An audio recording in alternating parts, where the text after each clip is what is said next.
ఇలాంటి ఒక విచిత్రము ఒక్క భారత్లోనే జరుగుతుంది అని చెప్పి ప్రపంచ స్థాయిలో డిఫెన్స్ నిపుణులందరూ మాట్లాడుకుంటున్నారు. ఏంటండి అంత విచిత్రము అంటే, ఇప్పుడు బెంగళూరు అనబడే ఒక యుద్ధ క్షేత్రం, మీకు లొకేషన్ ఎలంక ఎయిర్ ఫోర్స్ స్టేషన్ అంటారు. అంటే మీరు హైవేలో వెళుతున్నప్పుడే మీకు అక్కడ కనిపిస్తూ ఉంటుంది. సో ఆ ప్రాంగణం ఇక్కడ ఏంటండి, దీన్ని మీరు ఎందుకు యుద్ధ క్షేత్రం అని మాట్లాడుతున్నారు అంటే, చూడండి ఎప్పుడు ఎక్కడ కూడా అంటే ఎక్కడ ఎటువంటి ఏరోస్పేస్కి సంబంధించిన ఎగ్జిబిషన్ జరిగిన, ఏవియేషన్ ఎగ్జిబిషన్ అంటారు చూసారా, ప్రపంచంలో ఎక్కడ జరిగినా ఇలాంటి ఒక రేర్ సీన్ను మీరు చూడరు. ఒకవైపేమో రష్యా వాళ్ళ సుఖాయ్ 57 మీకు fighter jet 5th generation stealth విమానం మీకు అక్కడ నిలబడి ఉంది. దానికి ఒక 80 అడుగుల పక్కనే జస్ట్ 80 ఫీట్ డిస్టెన్స్లో అమెరికాకు సంబంధించిన F-35 అనబడే ఇంకొక ఫైటర్ జెట్. సో మీకు ఈ దృశ్యాన్ని చూసిన వాళ్ళు బిత్తరపోతున్నారు. మామూలుగా మీకు నాకు మామూలుగా అనిపించవచ్చు, కానీ యుద్ధ రంగంలో ఉన్నవాళ్ళు, డిఫెన్స్ రంగంలో ఉన్న వాళ్ళకి ఇదొక విచిత్రం. ప్రపంచంలో ఎక్కడ ఇలాంటి సీన్ చూడరు. ఒకవైపేమో రష్యా యొక్క యుద్ధ విమానం, ఇంకొక వైపేమో అమెరికా వాడి F-35 విమానాలు.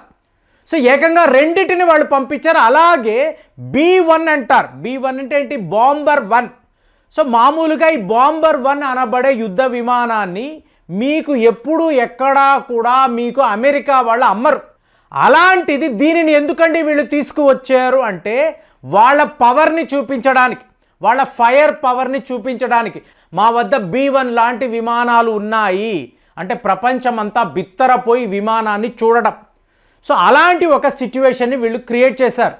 ఇందులో రష్యా వాళ్ళ యొక్క మార్కెటింగ్ ముందు అందరూ మాట్లాడే విషయం అంటే, సుఖాయ్ 57 విమానం ఎగురుతుంది.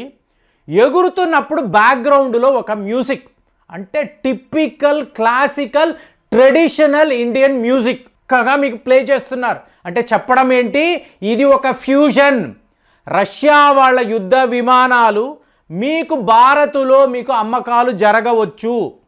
ఇప్పుడు అందరూ మాట్లాడే విషయం ఏంటంటే, F-35 భారత్ కొంటుందా, సుఖాయ్ 57ని కొంటుందా, ఎందుకు మనం కొనాలి? ఇప్పుడు మనం కొనాల్సిన అవసరం ఏంటండి? మన దేశంలోనే ఆమ్కా ఉంది కదా, అంటే advanced medium compact air craft. So వీటిని మనం తయారు చేశాము కదా. ప్రస్తుతం ఉన్నది 5th జనరేషన్ యుద్ధ విమానాలు, మార్క్ 1 అంటారు. మార్క్ 2 అన్నారు అనుకోండి, మీకు 6th జనరేషన్ స్టెల్త్ విమానాలు. మరి మనం ఆ లెవెల్లో వర్క్ చేస్తున్నాము కదా అంటే, మన వద్ద ఇంజిన్లు లేవు కదా, కాబట్టే కదా ఇంతంత డిలే అవుతుంది. ఇంతలో చైనా వాడు ఏం చేశాడు, J-20 అనబడే ఒక యుద్ధ విమానాన్ని తీసుకొచ్చాడు. మరి ఇవాళ భారత్ వద్ద 4.5 జనరేషన్ రఫేల్ విమానాలు మాత్రమే ఉన్నాయి. 5th జనరేషన్ యుద్ధ విమానాలు లేవు. ఒక అడ్వాన్స్డ్ కంట్రీ, పవర్ఫుల్ కంట్రీ, మీకు ఎయిర్ పవర్లో 3rd పొజిషన్లో ఉండే ఒక దేశము, వీళ్ళ వద్ద 5th జనరేషన్ యుద్ధ విమానాలు లేవు. ఇదే చైనా వాడ అంటున్నాడు, మీరు ఒక రష్యా అన్నారు, అమెరికా అన్నారు, 3rd పొజిషన్లో మేము కదా ఉండాలి, మా వద్ద 5th జనరేషన్ విమానాలు ఉన్నాయి కదా, మరి భారత్ వద్ద లేనప్పుడు వాళ్ళని 3rd పొజిషన్లో ఎలా పెడతారు, మేము కదా ఉండాలి వాడు ప్రశ్నించాడు. సో ఇవాళ దీనికి జవాబు ఏమిటి? మనం అమెరికా వద్ద ఈ F-35 విమానాలు కొనాలా, లేదా రష్యా వద్ద సుఖాయ్ 57 విమానాలు కొనాలా అంటే, ఈ విశ్లేషకులు చాలా చాలా అద్భుతమైన అనాలిసిస్ చేశారండి. వాళ్ళు ఏం చెప్తున్నారు అంటే, రష్యా యొక్క సుఖాయ్ 57 విమానాలు రావడం ఇక్కడ బెంగళూరులో ల్యాండ్ అవుతున్నప్పుడు దాని సైజును చూడండి. ఒక సుఖాయ్ 57 సైజును చూసారంటే 22 మీటర్స్ పొడవు. అదే మీరు F-35 విమానాలను చూసారనుకోండి 18.5 మీటర్స్ మాత్రమే. అంటే చూడడానికి ఒక బిగ్ బర్డ్ లాగా సుఖాయ్ 57 విమానం కనిపిస్తుంది కదా. అలాగే దాని యొక్క ఫ్యూయల్ ట్యాంకును చూసారు అనుకోండి, F-35 కన్నా ఎక్కువ, 2 Mach 5 స్పీడే, అందులో ఏ తేడా లేదు. కానీ రష్యా వాళ్ళది చాలా అడ్వాన్స్డ్ కదా, అమెరికా వాళ్ళకన్నా చవక ధరకే దొరుకుతుంది కదా అని చెప్తున్నారు. సో ఇదంతా మామూలే కదండి. అలా అనుకున్నప్పుడు మీకు J-20 అంటే చైనా వాళ్ళ యుద్ధ విమానాలు F-35 కన్నా అడ్వాన్స్డ్ అని మాట్లాడతారు. కానీ ప్రపంచంలో నంబర్ 1 అంటే లాక్హీడ్ మార్టిన్ యొక్క production F-35 lightening top class అని చెప్పి చెప్తారు. సో ఇప్పుడు మన డిసిషన్, మన వద్దే ఆమ్కా ఉన్నప్పుడు మనము ఎందుకు ఈ విమానాలు కొనాలి అంటే డిలే అండి, చాలా డిలే అవుతుంది. కానీ ఈ ఫైర్ పవర్లో మనం ఎక్కడ తగ్గిపోతామో, ఓడిపోతామో, చైనా లాంటి దేశం ముందు ఓడిపోకూడదు కదా అంటే దీనికి ఉన్న సొల్యూషన్ ఏమిటి? ఒకే ఒక సొల్యూషన్, అంటే ఇవాళ జరుగుతున్న ఎయిరో ఇండియా 2025.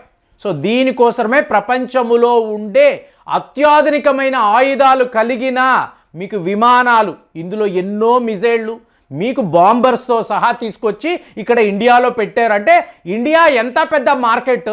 ఇక్కడ మీరు వచ్చి మీ ప్రోడక్ట్స్ను చూపించగలిగితే, అంటే మీ యుద్ధ విమానాలు, మిజైళ్ళు, అందులో అమర్చబడే అస్త్రాలు, ఇవన్నీ మీరు ఈ ఎగ్జిబిషన్లో చూపించవచ్చు.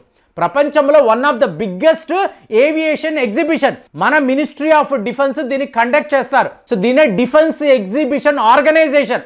ఒక విడి సంస్థే ఉంది, వాళ్ళే ప్రతి 2 ఏళ్లకు కూడా బెంగుళూరులో ఇంత పెద్ద ఈవెంట్ని కండక్ట్ చేస్తారు. ఫిబ్రవరి 10న మొదలైతే ఫిబ్రవరి 14 వరకు కూడా 4 రోజుల పాటు కూడా ఇది ఒక యుద్ధ క్షేత్రములా ఉంటుంది. ప్రపంచంలో ఉండే టాప్ మోస్ట్ దేశాలు, టాప్ మోస్ట్ విమానాలు, మిజైళ్ళు, వీటినంతా తీసుకువచ్చి ఎగ్జిబిషన్లో వీళ్ళు చూపిస్తారు. కానీ ఇక్కడ హైలైట్ ఏమిటి? ఒకవైపు అమెరికా, ఇంకొక వైపు రష్యా, వీళ్ళు ఏకంగా వాళ్ళ దేశాల నుంచి ఇంతంత పెద్ద విమానాలను తీసుకువచ్చి ప్రపంచ స్థాయిలో మార్కెటింగ్ చేసుకున్నారు. ఇక బోయింగ్ వాళ్ళు ఉన్నారు, ఎయిర్ బస్ వాళ్ళు ఉన్నారు, బ్రెజిల్ నుంచి కొత్త రకమైన విమానాలు కూడా ఇక్కడికి రావడము ప్రత్యేకంగా చెప్పుకుంటారు.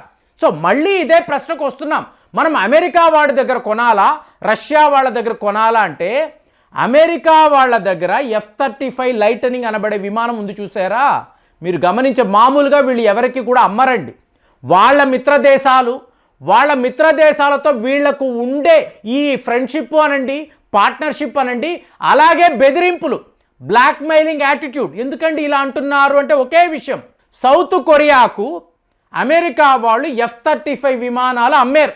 అంటే వీళ్ళు ఏం చేస్తారు అంటే యుద్ధం అని భయపెట్టి ఈ F-35ని అమ్మేసుకుంటారు. అలాగ వాళ్ళు విపరీతంగా వాళ్ళ మిలిటరీ కాంప్లెక్స్ మీకు వేల లక్షల కోట్లలో వ్యాపారం చేస్తారు. అలా జపాన్కి అమ్మారు, సౌత్ కొరియాకి అమ్మారు, మొన్నటికి మొన్న ఫిన్లాండ్ అనండి, డెన్మార్క్, వీళ్ళందరికీ కూడా కుప్పలు తెప్పలుగా F-35 విమానాలు అమ్మారు. ఇలా లాక్హీడ్ మార్టిన్కి విపరీతమైన లాభాలు. సో ఇప్పుడు సౌత్ కొరియాకి ఇచ్చారు, చూసారా? ఇచ్చి వీళ్ళు ఏమంటారు అంటే ప్రతిరోజు కూడా మేము మీకు ఒక పాస్వర్డ్ ఇస్తాము, ఈ పాస్వర్డ్ని ఎంటర్ చేస్తేనే F-35 విమానము స్టార్ట్ అవుతుంది, లేకపోతే స్టార్ట్ కాదు అని చెప్తారు. ఏది? నేను డబ్బులు ఇవ్వాలి, కొనుక్కోవాలి, దాని మీద ట్రైనింగ్ తీసుకోవాలి, సో ఇందులో ఉండే ఫీచర్స్ అంతా నేను తెలుసుకోవాలి, ఫైనల్గా నువ్వు ఇచ్చే పాస్వర్డ్, ఒకవేళ వాడు ఆ పాస్వర్డ్ ఇవ్వలేదు అనుకోండి, ఈ విమానం స్టార్ట్ అవ్వదు. సో అమెరికా వాడికి ఇలాంటి బుద్ధి ఉంటుందండి, ప్రతి ఒక్క దేశాన్ని బెదిరించి బ్లాక్మెయిల్ చేసి తన కంట్రోల్లో పెట్టుకోవాలనుకుంటాడు. కానీ రష్యా వాళ్ళు ఏం మాట్లాడుతున్నారు? సుఖాయ్ 57 విమానాలు తీసుకోండి, మీ దేశంలో హిందుస్థాన్ ఏరోనాటిక్స్ లిమిటెడ్ వాళ్ళే విమానాలు తయారు చేస్తారు, వ్యాపారము మీరే చేయండి, మాకు ఇవ్వాల్సిన కమిషన్ ఇవ్వండి. అంటే మీ దేశంలోనే విమానాలు తయారు చేసుకోండి అన్నప్పుడు భారత్లో 5th జనరేషన్ విమానము లేదని ఎవడైనా మాట్లాడతాడా? చైనా వాడు చెప్పగలడా? అరే 5th జనరేషన్ విమానము నాసిక్లో నీ దేశంలోనే తయారవుతున్నప్పుడు ఇండియన్ ఎయిర్ ఫోర్స్ వద్ద 5th జనరేషన్ విమానము లేదు అని చెప్పి ఎవరైనా మాట్లాడగలరా? అలాంటి ఒక టెంప్టింగ్ ఆఫర్ను రష్యా వాళ్ళు మనకి ఇచ్చారు. కాబట్టి మనము కూడా ఆల్మోస్ట్ 80% సుఖాయ్ విమానాలు కొనుక్కోగలిగితే ఇక్కడే ప్రొడక్షన్ చెయ్యొచ్చు కదా, ఇంజిన్కు సంబంధించిన సమస్యలు కూడా తీరిపోతాయి కదా అని మనం కూడా చాలా సీరియస్గా ఆలోచిస్తున్నాము. మరి ఎలంక, బెంగుళూరు వద్ద అమెరికా, రష్యా యొక్క ఈ ఫేస్ ఆఫ్ ఎదురెదురుగా మీకు అగ్రరాజ్యాల విమానాలు ఇక్కడ భారత్లో నిలబడడాన్ని మీరు ఎలా చూస్తున్నారు? ఇది ఎటువైపు వెళుతుంది? ఆలోచించి మీ అనాలిసిస్ను కామెంట్స్లో తెలియచేయండి. మళ్ళీ వచ్చే వీడియోలో కలుద్దాం. జై హింద్.